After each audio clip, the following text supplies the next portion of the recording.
Bonjour, vous avez peut-être bientôt un examen à passer, des révisions à préparer. Ça peut être dans un mois, ça peut être dans 4 mois pour un gros examen, comme par exemple le bac ou les examens universitaires qui arrivent toujours sur la fin de l'année. Pensez à vous préparer, pensez à préparer votre santé, votre capacité à mémoriser, votre cerveau pour être dans des bonnes conditions pour la préparation d'examen. Voilà le sujet de cette vidéo aujourd'hui. Je suis ravie de vous retrouver sur ma chaîne d'information pour vous permettre d'être dans des conditions optimum sur la préparation aux examens. Mon professeur en nutrithérapie intégrative, en nutrithérapie tout court, nous avait dit qu'avec la nutrithérapie, il était possible de fabriquer des surhommes. Alors, après, est-ce vraiment possible et qu'est-ce que c'est qu'un surhomme? Je ne sais pas.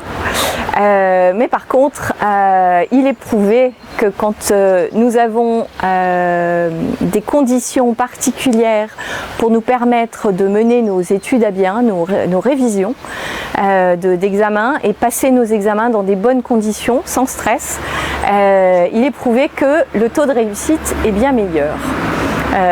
Et donc je trouvais important, puisqu'il faut se préparer bien à l'avance, de vous en parler sur cette fin de mois de février. Par quoi commencer?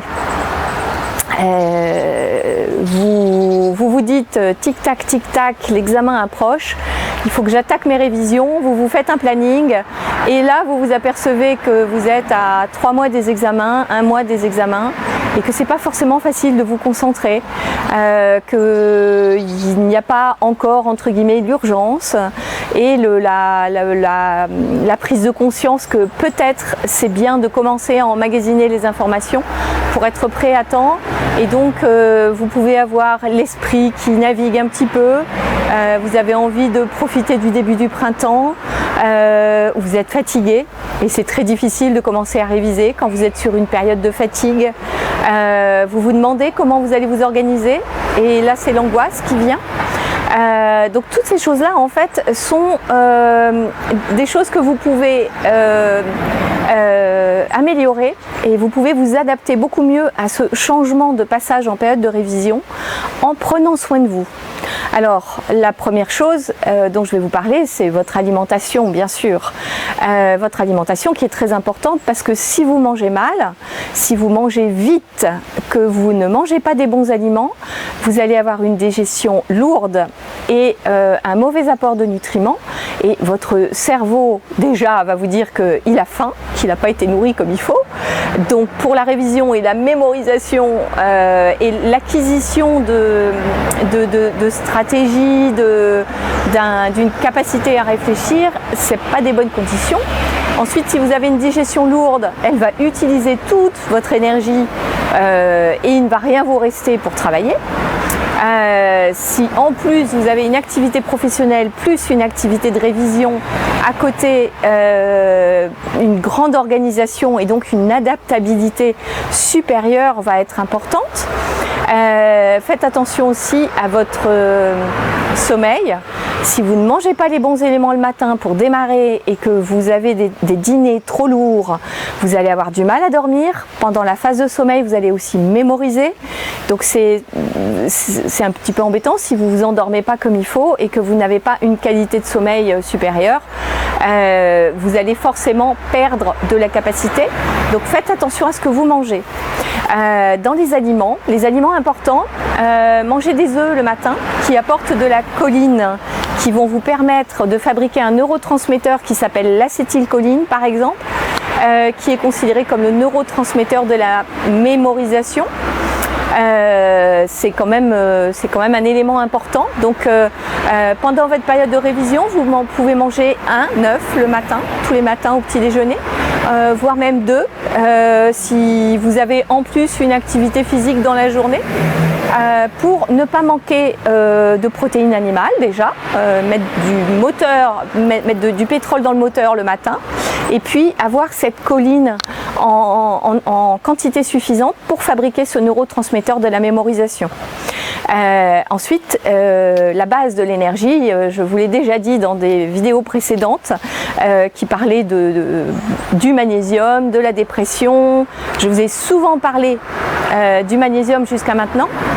Il n'y a pas d'énergie sans le magnésium et pour vos révisions, vous allez avoir besoin de ce magnésium. Votre cerveau va en avoir besoin encore plus parce qu'il va beaucoup plus travailler. Et puis votre énergie physique aussi, parce que cette fatigue mentale risque d'avoir un impact sur votre fatigue physique et rendre vos journées beaucoup plus difficiles si vous n'avez pas ce magnésium disponible. Pendant les révisions, vous pouvez monter à 800 mg de magnésium par jour sans problème. Maintenant, fractionnez-le pour permettre une bonne absorption. Prenez-le par maximum 200 mg par prise, de manière à réussir à bien l'assimiler. Et puis surtout, n'allez pas sur des magnésiums qui ne sont pas absorbés, comme le magnésium marin, qui ne contient que des sels qui sont inorganiques et qui ne vont pas vous fournir l'énergie nécessaire. Donc par rapport à la qualité de magnésium, si vous avez des doutes, vous vous adressez à un nutrithérapeute ou parfois certains naturopathes sont formés à ça aussi, de manière à avoir le bon dosage et les bonnes quantités de magnésium qui vont être nécessaires pour que vous arriviez à équilibrer et à l'absorber pour fournir l'énergie nécessaire. Ensuite, à la base de toute façon de notre métabolisme, pour arriver à se recycler, pour arriver à avoir les neurones nécessaires, construire les neurones nécessaires dans votre cerveau, vous allez avoir besoin de zinc, puisque on ne fabrique aucune cellule sans zinc et le zinc est nécessaire à la régénération. Et donc il va intervenir aussi dans d'autres processus, donc 15 mg de zinc par jour. C'est ce qui est nécessaire en dehors d'une période où votre immunité serait basse et vous auriez peut-être une petite grippette. 15 mg de zinc par jour sont suffisants, c'est très bien. Ensuite, vous allez trouver des éléments qui sont un petit peu plus spécifiques à la mémorisation, comme la tyrosine, qui est un acide aminé qui permet la synthèse des neurotransmetteurs et qui donc va intervenir dans le bon fonctionnement de votre cerveau et puis aussi le bon fonctionnement de votre thyroïde. Et c'est important parce que dès que vous avez du stress, dès que vous avez de la fatigue, c'est votre thyroïde qui trinque. Et quand votre thyroïde trinque, votre fatigue augmente et la gestion de vos émotions, aussi bien que la gestion de vos hormones et neurotransmetteurs, va être beaucoup plus compliquée. Donc pensez à elle et pensez à votre cerveau qui a besoin de tyrosine aussi pour pouvoir fabriquer ce dont il a besoin pour être en bonne condition. Hein? Alors au niveau de la répartition de l'alimentation, je vous ai dit des œufs le matin et puis pensez à avoir des petites pauses vers 10h et vers 16h où vous pouvez avoir des apports. Ce sont des apports fractionnés et ces apports fractionnés en fait vont vous apporter plus de nutriments. Vous en avez besoin et ces oléagineux en plus vont vous apporter ce qu'on appelle des bons gras. Hein, j'entends souvent des gens me dire les noix de cajou ça fait grossir, c'est plein de gras. Alors les noix de cajou ne font pas grossir, mais en plus elles fournissent des bons gras. Elles fournissent des gras dont nous avons besoin. Alors ces bons gras, quand ils sont apportés plutôt en début de journée, vont vous donner de l'énergie. Hein, ce qui n'est pas plus mal pour vos révisions, pour pouvoir vous organiser des journées complètes de révision quand c'est un gros examen comme le bac ou que vous avez des examens de fin d'année universitaire qui demandent beaucoup d'implication quand même et une organisation pour que le mental travaille toute la journée, c'est quand même important. Ensuite, si vous avez un travail qui en plus est stressant et que le soir vous devez faire vos révisions pour un examen de formation continue, comme par exemple beaucoup d'entre nous se forment à la naturopathie en ayant gardé un boulot alimentaire ou même leur boulot personnel, celui qui était là quand ils ont commencé à se former à la naturopathie. Et c'est pas parce que vous avez un examen de naturopathie qu'au boulot on va vous dire oh bah écoute, repose-toi, je vais pas donner trop de travail aujourd'hui, tu n'auras pas de stress, comme ça ira mieux. Malheureusement ça se passe pas comme ça, et j'ai beaucoup d'amis naturopathes qui ont vraiment eu beaucoup de mal à arriver à la fin de leur révision en étant en plus en activité et en ayant de toute façon uniquement des congés annuels pour pouvoir faire des pauses. Donc par rapport à tout ça, quand vous avez en plus ce besoin d'organisation et d'adaptation à un nouveau rythme avec vos révisions, pensez à répartir vos gras dans la journée pour que le matin ils puissent vous fournir de l'énergie et que le soir ces bons gras soient là pour entretenir la bonne santé de votre cerveau. Et donc ces bons gras, ils ont un nom. Je vais laisser passer les camions. Ils sont d'accord avec moi, ils font beaucoup de bruit. Ces bons gras, ils ont un nom, ils s'appellent les oméga 3. Les oméga 3 sont vraiment nécessaires pour avoir un cerveau en bonne santé.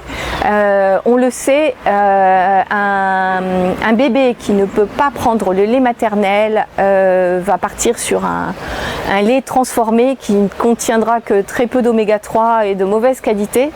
Et ça, c'est quelque chose de très délétère en fait pour la croissance du cerveau.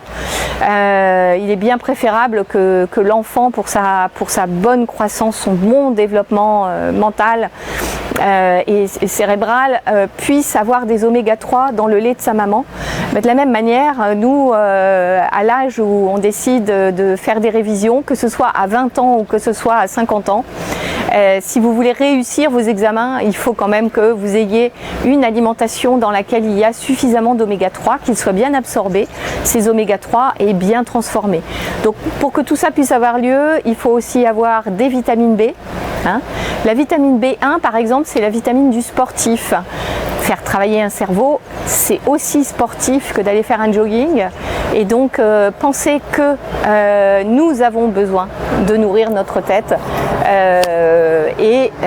De toute façon, la B9, la B12 vont être très importantes aussi pour que vous n'ayez pas de fatigue pendant vos révisions. Donc trouvez-vous un complexe. Moi je sais que je conseille un magnésium qui contient aussi toutes les vitamines B et qui est biodisponible en plus, donc très bien assimilé. Mais il y a plein d'autres possibilités. Vous pouvez trouver de la levure de bière activée aussi pour prendre vos vitamines B. Les légumes lactofermentés aussi, la lactofermentation contient des vitamines B puisque les bactéries qui lactofermentent en produisent.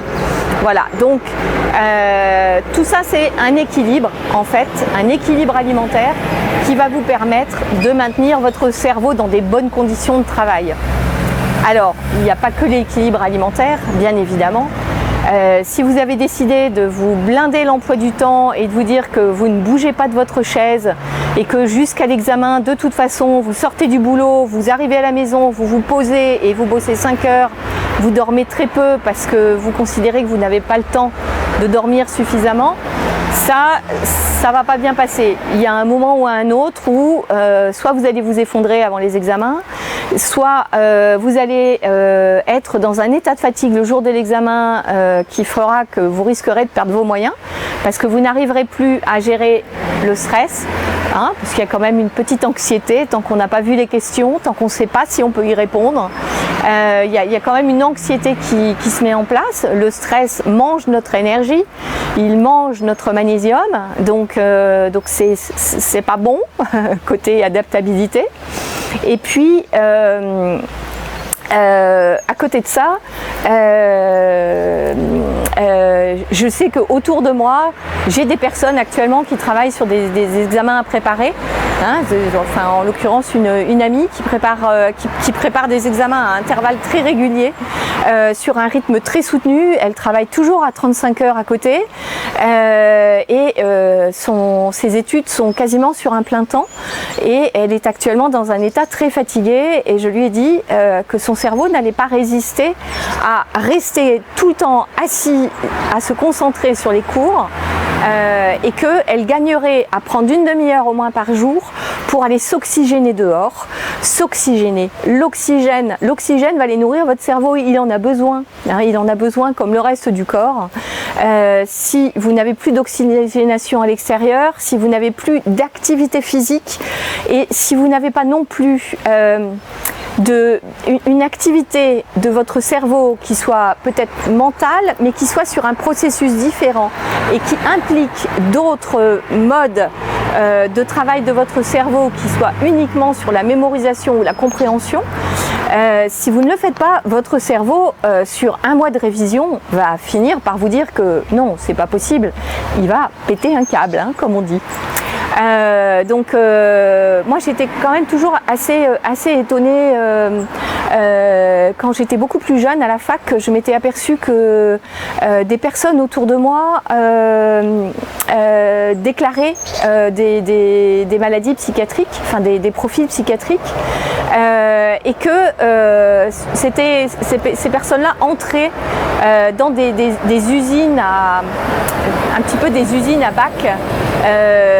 On appelait ça des usines à bac, des prépas, des années préparatoires où en fait on fait travailler pour que la personne ensuite soit capable de supporter les études qui arrivent derrière et qui sont à un niveau très soutenu. Alors il faut vous dire que saturer un cerveau pendant 2 ans de prépa pour fabriquer des bêtes à concours, chez certaines personnes ça marche pas. Surtout chez les hypersensibles, parce que les hypersensibles vont avoir besoin de beaucoup plus de nutriments et que, en plus dans ces années-là, on se considère comme jeune et on va certainement pas aller prendre du magnésium, de la vitamine C, du zinc et manger des œufs le matin, parce que ça, il n'y a personne dans ce pays qui fait ça. Donc ça veut dire que ça va donner des cerveaux sursaturés, hein. Et donc en fait on n'est pas obligé d'aller vers une maladie psychiatrique, mais il y a des personnes qui font juste des décompensations vers une dépression parce que ils ont épuisé leurs neurotransmetteurs en travaillant comme des malades. C'est pour ça qu'ils deviennent malades d'ailleurs. Ne rentrez pas dans ce cercle vicieux. Il y a vraiment un moyen de ne pas y être.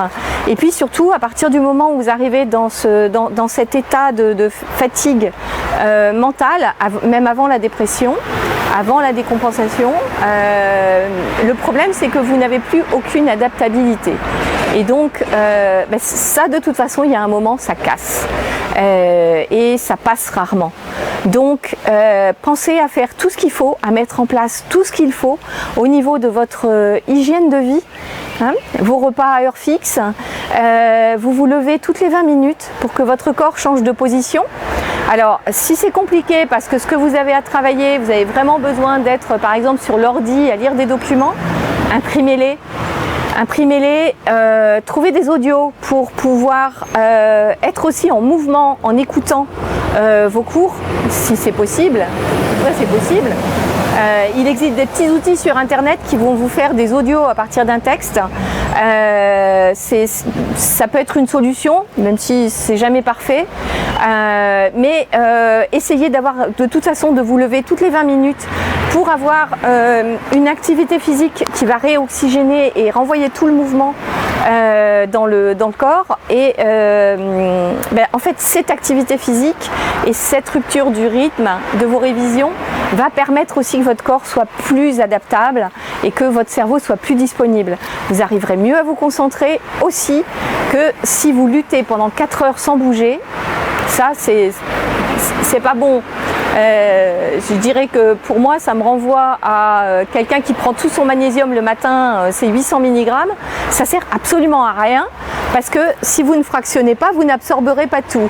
C'est un petit peu la même chose pour votre tête. Si vous révisez pendant 4 heures sans bouger et que vous ne changez pas le processus pendant 4 heures, c'est beaucoup trop long pour le cerveau, hein. Il a été mesuré que même dans des amphithéâtres où on donne des cours, il faut quand même faire 2 pauses par matinée pour permettre aux personnes de continuer à être attentives à ce qui est dit et arriver à mémoriser à peu près 10% à l'oral de ce qui a été dit.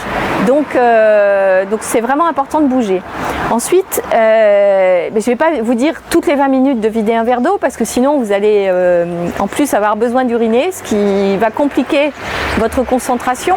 Mais ayez un verre d'eau sur votre table de travail et pensez à prendre une petite gorgée d'eau.